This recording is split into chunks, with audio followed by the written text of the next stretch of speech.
भारत में दहेज को लेके आपको आजकल कोई ना कोई बुरी घटनाएं सुनने को जरूर मिलती होगी, लेकिन प्राचीन भारत में ऐसा नहीं था।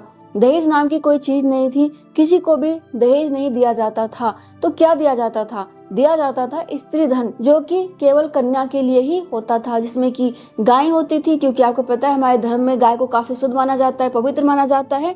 तो कन्या को उपहार के रूप में गाय दी जाती थी। इसके अलावा आभूषण दिए जाते थे, जो कि वो अपनी कन्या को देती थी या फिर अपनी बहू को देती थी। उस पर केवल उसी का अधिकार होता था और किसी का भी नहीं होता था। और कोई भी वर पक्ष का यानी कि दुल्हा की तरफ से कोई भी डिमांड नहीं करते थे कि हमें ये चाहिए वो चाहिए, कुछ नहीं।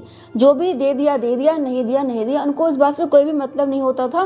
केवल उनको विवाह करके कन्या को अपने घर लेके जाना होता था, बहू बना के। ठीक है, तो यही सिस्टम था।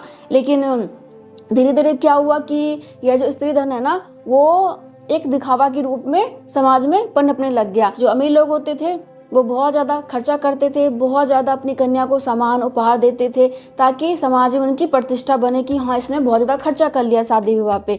और धीरे धीरे क्या हुआ कि जो गरीब लोग होते थे उनको भी लगा कि भाई दहेज के रूप में बहुत सी चीज़ें मिल रही हैं, तो वो भी डिमांड करना स्टार्ट कर दिए। अब ऐसा हाल है कि आपको पता ही है कि कोई भी बिना दहेज के शादी करने को तैयार नहीं है। सबको दहेज चाहिए, कुछ ना कुछ चाहिए ही। और लड़की वालों की मजबूरी होती है कि उनको भी देना पड़ता है, और नहीं देंगे तो काम भी नहीं चलेगा, क्योंकि शादी विवाह में तो ये होता ही है, सबको पता है कि ये होना ही है। तो बहुत ज़रूरी है कि इस चीज़ को ख़त्म किया जाए। और वैसे भी कलयुग में जो एक बहुत ही बुरी आदत है ना लोगों की, लालच की, ये बहुत ही ज़्यादा पीक पे पहुँच चुकी है। इसको बदलिए।